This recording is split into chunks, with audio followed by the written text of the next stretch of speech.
We're here and we are following this breaking news out of Washington. Some serious allegations this morning facing the State Department. That's right. According to internal State Department memos, the agency might have called off or intervened in investigation into possibly illegal and inappropriate behavior within its ranks, allegedly to protect jobs and avoid scandals. This concerns the time that Hillary Clinton was Secretary of State. We want to get right to NBC's Chief White House correspondent Chuck Todd with the latest. Chuck, good morning to you.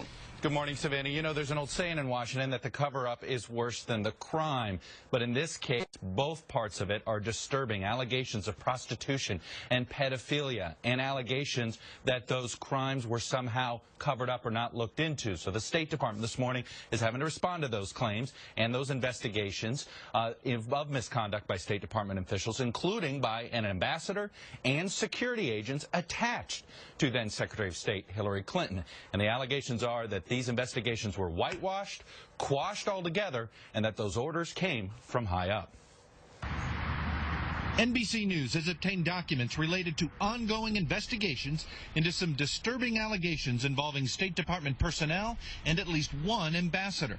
A State Department memo says the ambassador, quote, routinely ditched his protective security detail in order to solicit sexual favors from both prostitutes and minor children. The memo also says a top State Department official directed department investigators to, quote, cease the investigation into the ambassador's conduct. It's just one of what another document describes as, quote, several examples of undue influence from top state officials. On Monday, a State Department spokesperson would not confirm specific investigations. I'm not going to talk about specific cases, but I can say broadly that the notion that we would not vigorously pursue criminal misconduct in any case is preposterous. A former investigator for the department's inspector general has complained to Congress and the media that the investigations have not been thorough because of the pressure from those high-level officials. We take every allegation of misconduct seriously, and we look into it. It was less than 6 months ago that another major internal investigation painted Hillary Clinton's State Department in a negative light.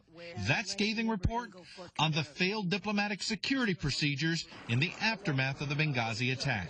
What difference at this point does it make? It is our job to figure out what happened and do everything we can. As we noted, the whistleblower in this case, a member of the Inspector General investigative team at the State Department, she's gone to Congress demanding an investigation, and it's our understanding Congressman Ed Royce, the leading Republican in House Foreign Relations, says he does plan on having an investigation, and no doubt hearings are probably going to come soon as well, Savannah. But Chuck, where are we on this? Is at this point just allegations from one whistleblower? Have they been substantiated in any way?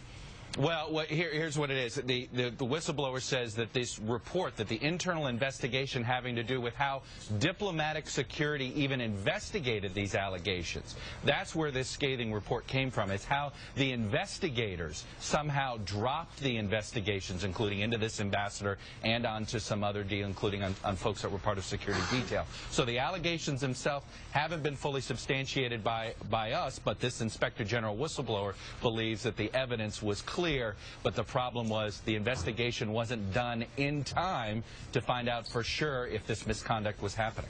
More to come on this for sure. Chuck Todd, thank you very much.